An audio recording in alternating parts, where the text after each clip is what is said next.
The rain came sideways over Coldbrook that November, the kind that worked into wool and stayed there. Renwick Hall smelled of tallow and wet stone and boiled linen that week, 3 smells that meant winter had truly come to the valley and meant to stay a while. The kitchens were low-ceilinged and always a little too warm, and the corridors above them were always a little too cold. And between the two lived most of the people who kept the house running and were never once asked how they did it. Norah Fenwick was the kind of woman a great house could employ for 6 years and still not quite see. She scrubbed, she mended, she carried water up 3 flights and came down for more. When she left a room, no one could have said, 5 minutes later, whether she had been in it at all. She was not plain in any way that made people sorry for her, and she was not pretty in any way that made people careless around her. She was simply there, the way a good chair is there, useful and unremarked. She had one skill the house did not pay her for. Her mother had been a healer in a village 2 counties north, before the fever took her, and Norah had learned at her elbow the way other children learn their letters. She knew what willow bark did for a fever, and what a poultice of comfrey did for a wound that would not close, and she had used both, quietly, on stable boys and scullery maids for 6 years, and never once put it on a ledger. Before the week was out, the house would learn her name for the first time. It would not be for anything she had done in it. If a story like this one has ever done you any good, a small kindness now costs nothing. Subscribe to the channel before we go on, so the next one finds you too.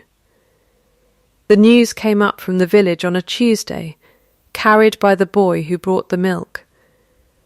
Fever had come to Coldbrook, the low kind that moved through a house on its own schedule and did not care whose house it was. 3 families down by the mill had it bad.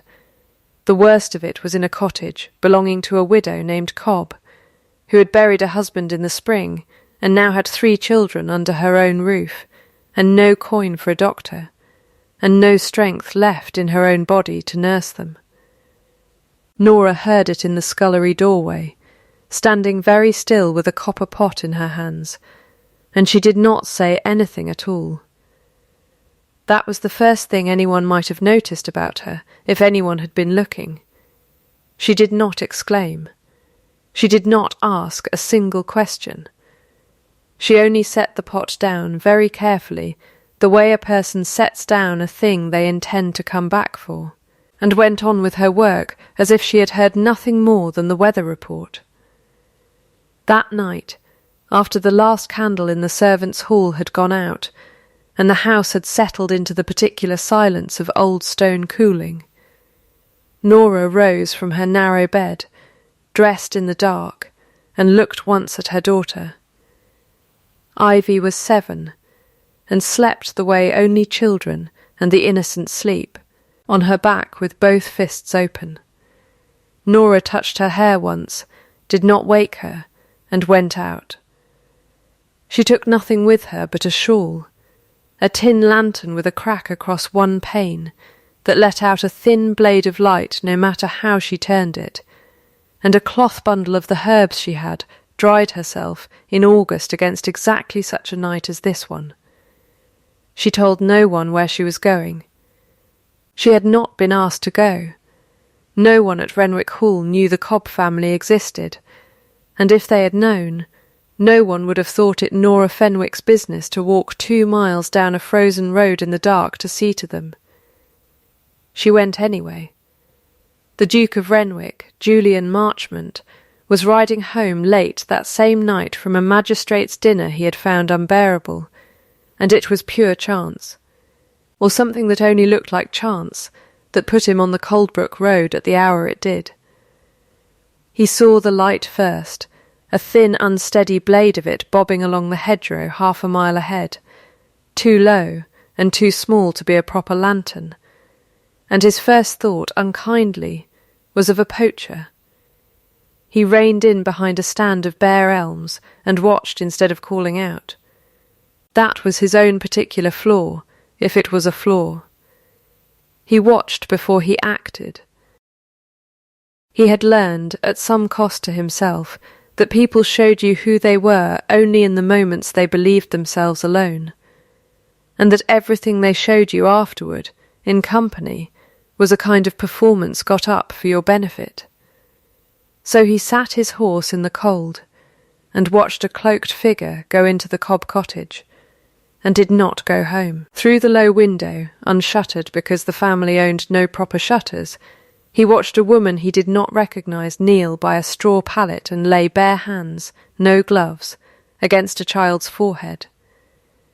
He watched her feed a spoonful of something dark and bitter, smelling past the boy's cracked lips, and hold the bowl to a second child's mouth, and rock a swaddled baby against her shoulder, with the unthinking competence of someone who had done it 100 times before, and expected no audience and no thanks for the 101st. She was there 4 hours. He counted them more or less by the cold in his own feet. Twice the widow Cobb tried to press coins into her hand that plainly did not exist to spare, and twice Norah folded the woman's fingers back over the money, and said something the Duke was too far off to hear, though he watched Mrs. Cobb's face crumple at whatever it was. Near 4 in the morning, the woman rose, banked the fire low, and slipped out again into the dark, back the way she had come, and the Duke of Renwick sat his horse a while longer before he rode home himself, cold through and strangely unsettled, because he had recognised, at the very last, in the lantern light on her way out, the face of his own housemaid.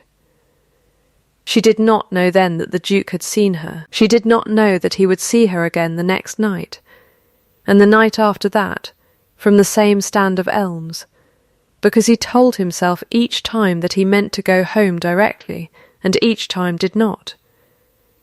Norah came in through the scullery door an hour before the house rose, wet to the knee, her hands raw from the cold and from the lye soap she used on them after, so that no smell of sickness would follow her back to her own child's bed. She was at her work by 6 with the rest of them, and if her eyes were shadowed, no one remarked on it, because no one was looking closely enough to remark on anything about Norah Fenwick. Mrs. Pruitt, the housekeeper, noticed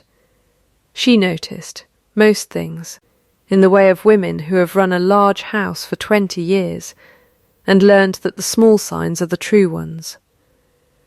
She said nothing that first day, only set a cup of strong tea at Norah's elbow without comment, and watched her drink half of it before it went cold, and filed the matter away the way she filed everything, for later use. The physician came to Coldbrook 2 days after, sent from Renwick Hall with instructions that he was to say, if asked, that he came on his own account and had simply heard of the fever and thought it his Christian duty. He was paid quietly and told plainly that his patron's name was not to travel any further than the village well. He did as he was told, being a sensible man who valued his position, and the widow Cobb never learned, that winter, whose hand had sent him. The Duke gave the order himself, alone in his study, and told no one in the house why, and Mrs. Pruitt, who had served 3 generations of Marchmonts and buried 2 of them, did not ask him to explain, because she had learned long ago that his Grace's silences were not the same as other men's, and that they generally meant something was being done rather than avoided. She did not know then, any more than Norah did, that the doctor and the lantern and the maid who carried it were, in the Duke's mind, already 3 threads of the same rope. The days after went on as days will.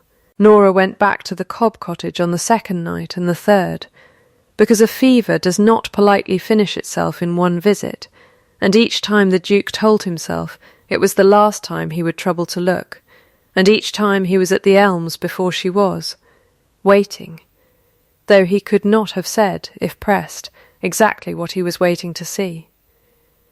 He began, without much deciding to notice her differently in daylight.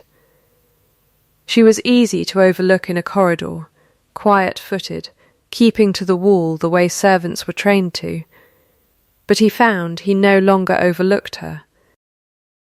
He noticed the raw backs of her hands and the particular economy of her movements, nothing wasted, nothing performed.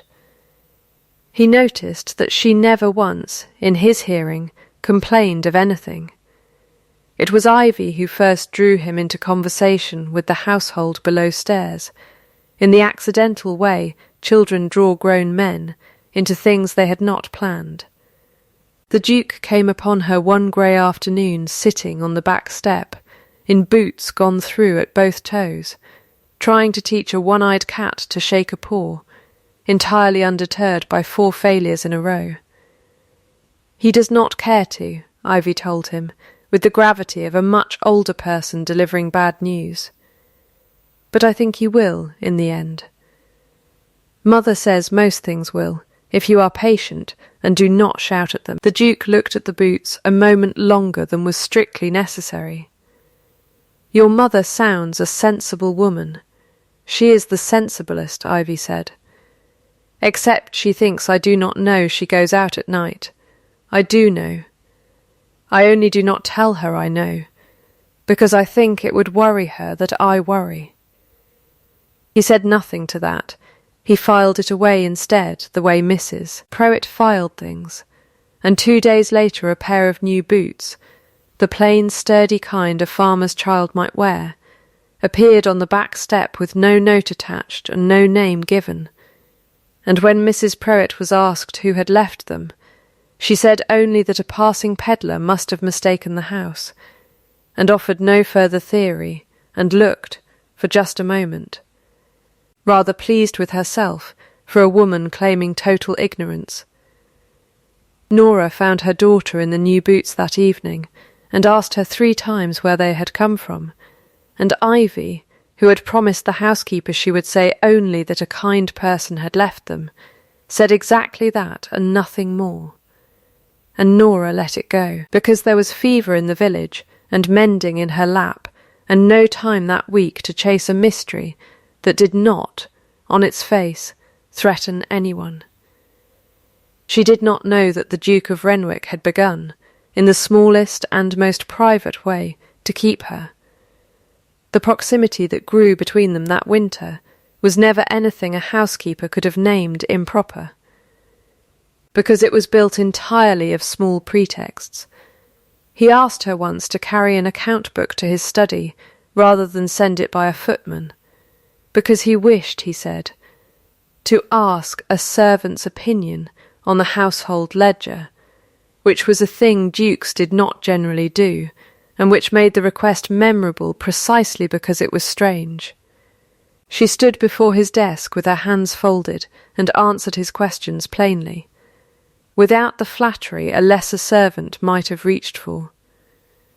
When he asked whether she thought the tenant cottages wanted repair before the spring damp set in, she told him yes, 3 of them badly, and named which 3, and did not soften it with an apology for saying so. You are very direct, he said. I was taught that a lie saves trouble today and costs it tomorrow, your grace. I would rather have the trouble today. He looked at her for what felt, to both of them, a long moment. That is a rare philosophy in this house. It is a rare philosophy in most houses, I expect, she said, and went back to her work, and did not appear to notice that she had just told a duke something faintly insolent, which was itself, he thought afterward, further proof of the thing he had already begun to suspect about her. He had not always watched people so carefully. He had learned it the hard way, 5 years before, from a woman named Araminta Hale, whom he had very nearly married. She had been lovely and laughing, and entirely charming in every room he had ever seen her enter, and he had believed, as young men will, that a woman's manner in company was the whole of her character.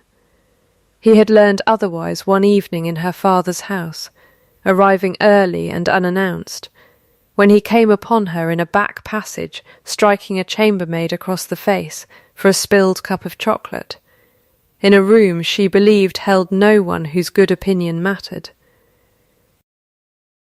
He had broken the engagement within the month and told no one the true reason, and had spent the 5 years since watching people rather more closely than was comfortable for either party, waiting, though he would not have used the word aloud, for proof that anyone at all behaved the same whether watched or not.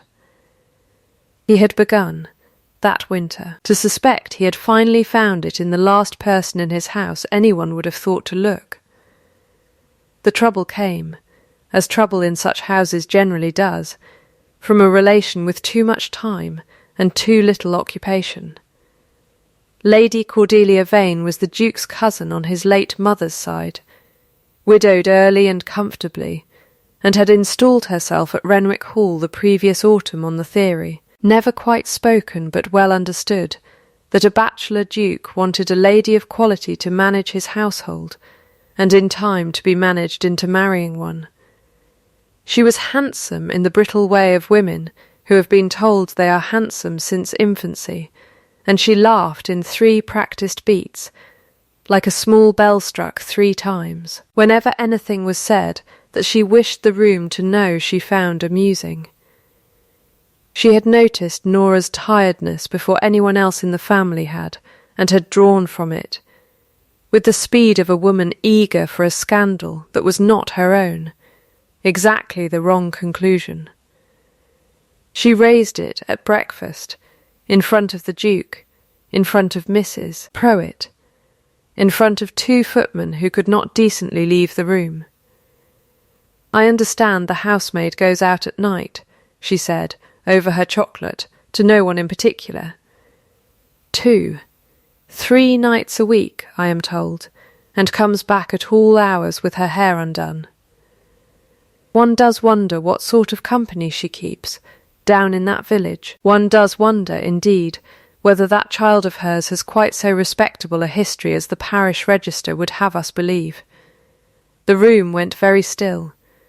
Norah, who had come in to clear the plates, and had heard every word from the doorway, did not flush, and did not drop the tray she carried. "I go to nurse the sick, my lady," she said. "There is fever in Coldbrook. I learned physic from my mother, and I use it where it is needed.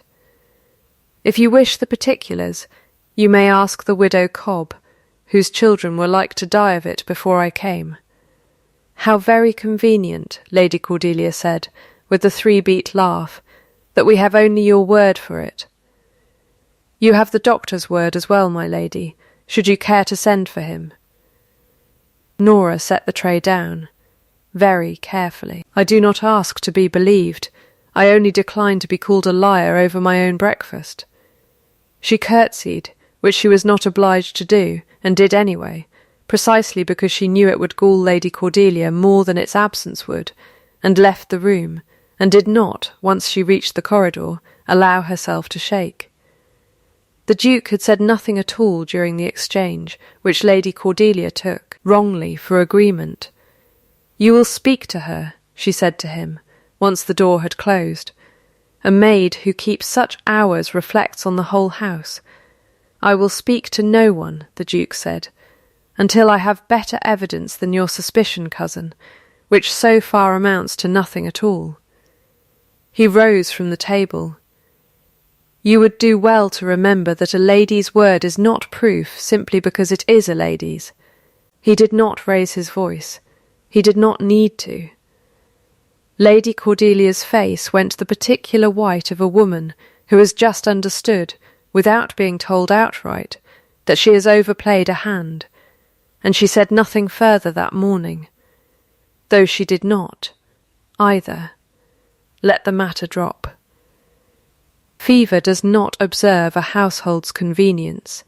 It came back hardest to Coldbrook in the last week before Christmas, worse than either visit before, and this time it was the widow Cobb herself who fell, having spent what strength she had nursing her children, and having none left over to nurse herself. Norah went again on the first night of it, and again on the second, sleeping perhaps 3 hours between the 2 visits and her own duties at the Hall. And on the third night, with the baby's fever finally breaking and the widow still climbing, she stayed past dawn, because there was no one else to stay, and by the time she rose from the widow's bedside to walk home, her own legs would not properly hold her. She got as far as the cottage door before the room tilted sideways and did not right itself. She did not come home that morning. She did not come home the second morning either, and by then the house had begun, in the low undervoice houses used for such things, to talk.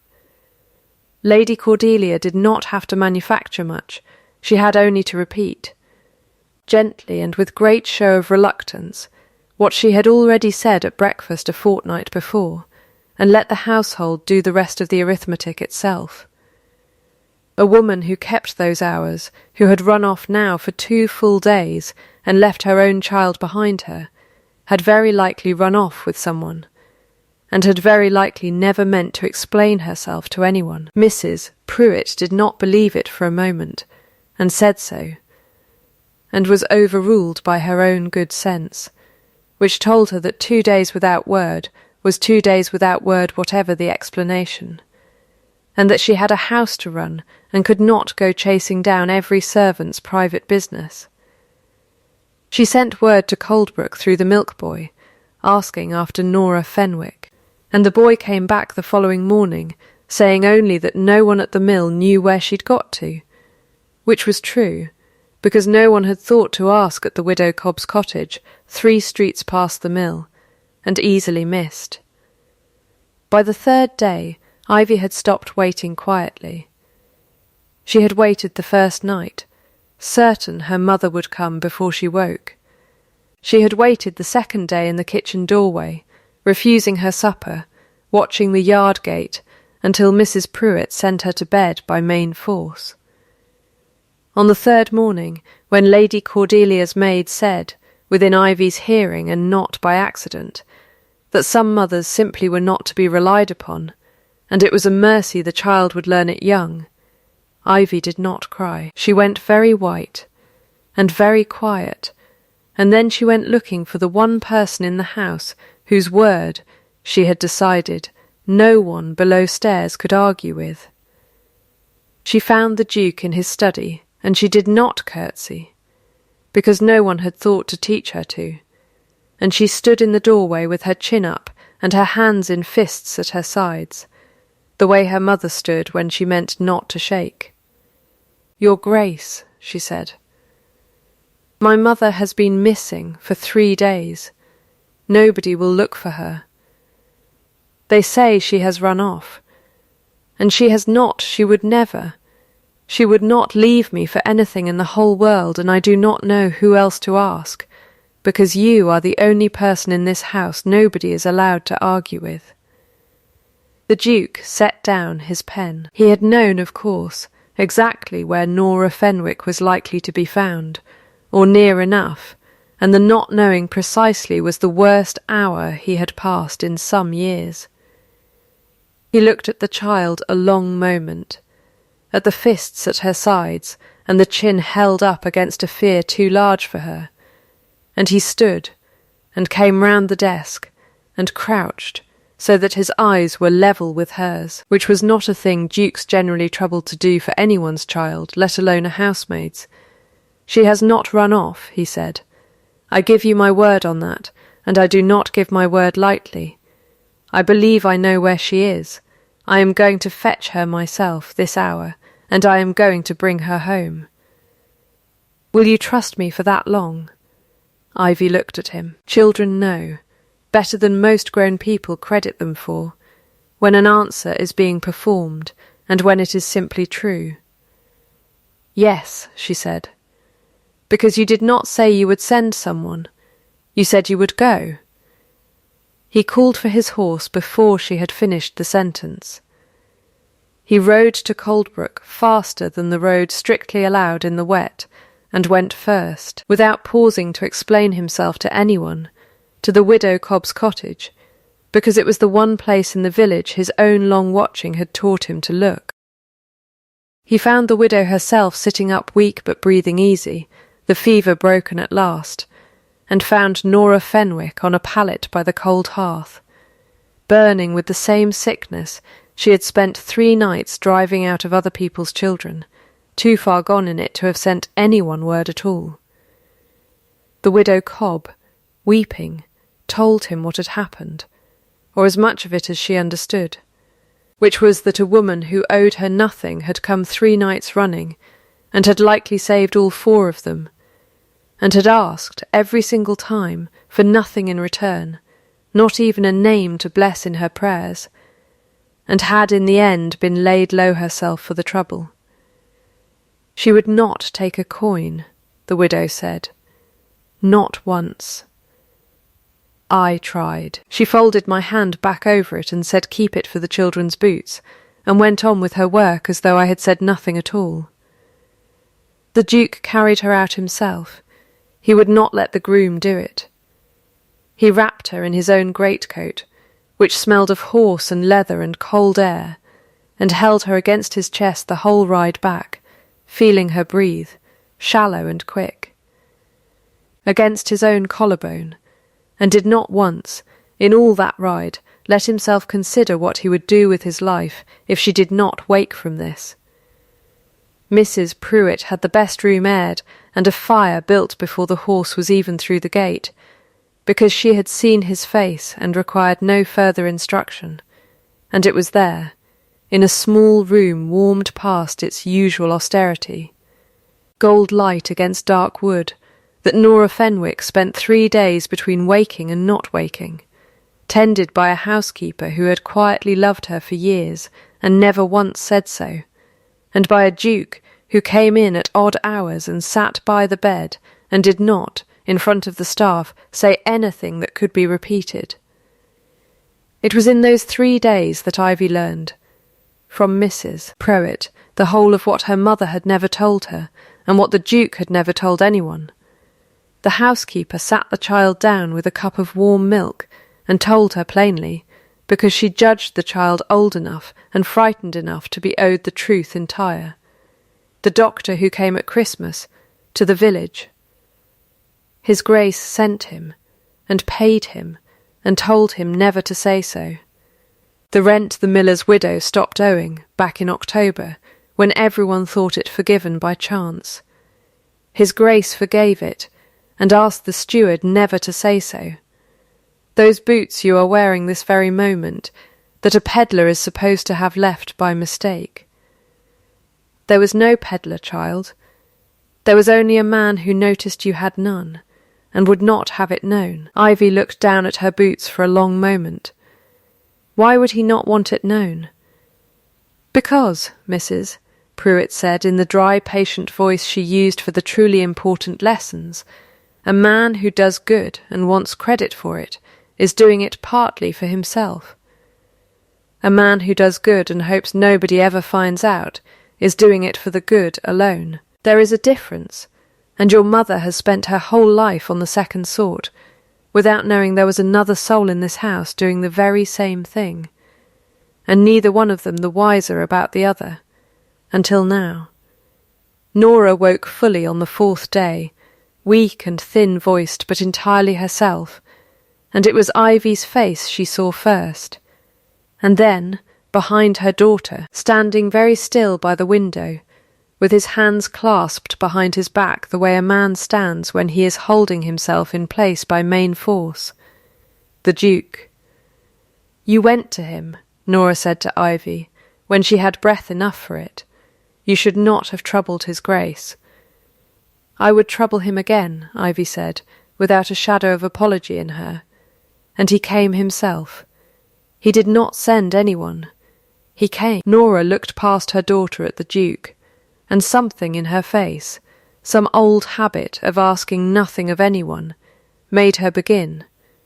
Your Grace, I am sorry to have been such an inconvenience to the house I did not mean. You were never an inconvenience, he said. You very nearly died nursing a family that will never be able to repay you, and you did it 3 nights running without telling a soul. And I would like, if you will allow me, to tell you why that matters to me rather more than you may think it should. He asked Mrs. Pruitt to take Ivy down for her supper, gently, and the housekeeper went, and did not look back, and left the door very slightly ajar, which was, Norah thought later, entirely deliberate on her part. I saw you, the Duke said, once they were alone. The first night. I was riding home and saw a light on the Coldbrook road and thought it a poacher, and followed it out of nothing better than idle suspicion, and instead I watched you kneel on a dirt floor and put your bare hands on a dying child's forehead, and refuse payment from a woman who could not afford to offer it, and I have not been able to stop watching you since. Norah did not answer at once. She was, for the first time in the conversation, entirely still. I sent the doctor, he went on. I forgave the miller's widow her rent. I left the boots on your step myself, at an hour I am fairly sure no duke has ever stood on anyone's back step before. I did none of it to be thanked, and I am only telling you of it now, because I have come to believe that the not telling has gone on long enough, and because I owe you the truth before I ask you for anything at all. Why, Norah said slowly, did you not simply come to the door that first night and offer help? Because I have been wrong once before about what a person is, based entirely on how she behaved in company, he said. I very nearly married a woman who was gracious to every soul who could do her any good, and cruel to the one girl in the house who could not. I broke it off, and told no one why, and I have spent 5 years since then unable quite to trust what I am shown when I am meant to be watching. I wanted to see what you did when you believed no one of any consequence could see you at all. That is the only test I have ever found that tells the truth about a person. You passed it 3 nights running, and did not even know you were being examined. That is a strange sort of courtship, Your Grace, Norah said, and there was, under the exhaustion in her voice, something almost dry. It is not a courtship yet, he said. It is a confession, and I do not intend to let it become anything else unless you wish it to. I am not going to ask you to answer me today, or tomorrow, or at any hour you have not chosen yourself. I have watched enough of your life now to know you have had precious little choosing in it. I would rather have your honest no given freely than a yes you felt obliged to give a duke who fetched you home once on a good horse. She looked at him a long moment, the fire cracking once in the grate, a rook somewhere beyond the window, calling once into the wet afternoon and falling silent.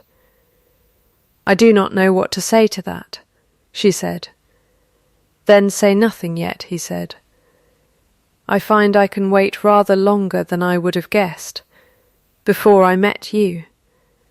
She did not answer that either. She was a fortnight recovering fully, and in that fortnight the house learned, without anyone quite announcing it, the whole shape of what had happened, because Mrs. Pruitt was not above letting a useful truth travel where a false one had travelled first. Lady Cordelia heard it in pieces, over several days, each piece worse for her than the last. The doctor, the rent, the boots, the 3 nights, the Duke's own ride to Coldbrook. She came to Norah's room once, ostensibly to inquire after her health, and stood a while in the doorway with her handsome face gone rather pinched. I said unkind things, she said at breakfast. You did, my lady. I do not withdraw them easily. I did not ask you to withdraw them, Norah said. I asked only that you not repeat them. And you may do as you like about the rest. Lady Cordelia's mouth thinned. but something in the plain refusal of the apology that wasn't offered seemed, oddly, to satisfy her more than grovelling would have. She left without another word, and within the month had removed herself to a cousin's house in Bath, on the stated grounds that the country did not suit her constitution in winter, and the Duke did not press her to return, and the household, in the quiet way households have of settling their own verdicts, considered the matter closed. The declaration, when it came without ceremony, on an ordinary afternoon in the small warm room where she had spent her fever, because the Duke had asked whether she minded the room, and she had said she did not, that she had come rather to think of it fondly, for reasons she did not fully explain. "I have given you the time you asked for," he said. "I am not asking for it back. I am only asking, now, whether you have anything at all you would like to say to me."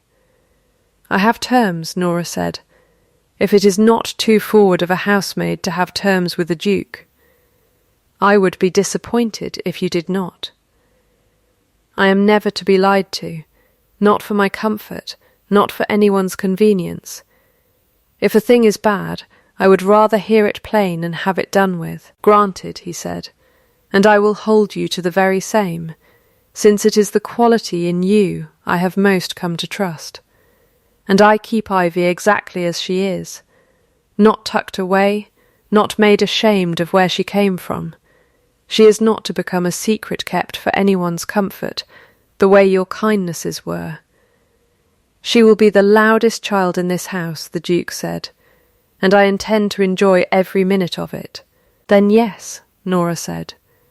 "It is the only word I find I need."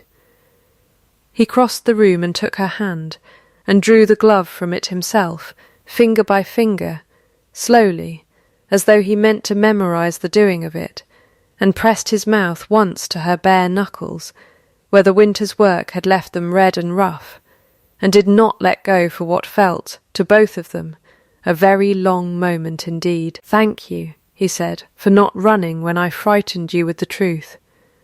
"Thank you," she said, "for frightening me with it, instead of letting me go on believing a kinder lie."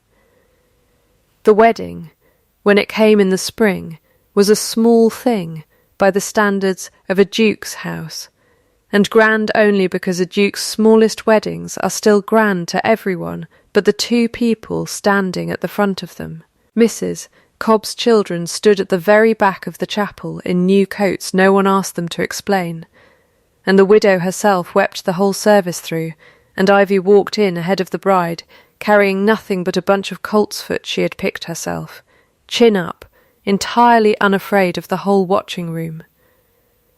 A year later, the fire in the small warm room was lit again on an evening much like the one in which the confession had been made, and Norah sat before it with her husband's hand laced through her own bare fingers, both of them a little older, and neither one inclined to let go before the fire had properly burned down.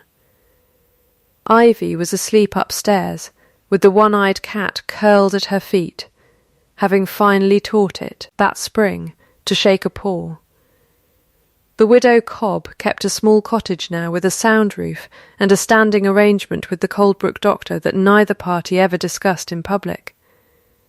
Lady Cordelia wrote twice a year from Bath, civil letters that were answered civilly and never invited further.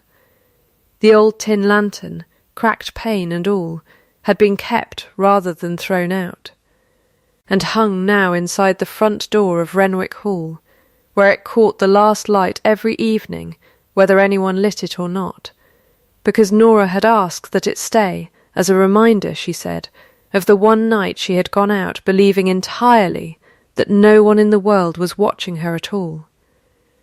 She had been wrong about that, as it turned out, in the one particular way that changed everything else. A person is only ever truly known by what they do in the dark, when they believe the doing of it will buy them nothing at all. If this story warmed something in you tonight, that is exactly why these stories get told. A woman who asked for nothing was seen anyway, and that is the whole of it. Subscribe to the channel so you do not miss the next one, and tell me, in the comments below, what you think Norah felt in that very first moment she understood the boots, the doctor, and the forgiven rent had all come from the same quiet hand. I read every one of them. Until the next story finds you, take care of the people no one else is watching over, and I will see you there.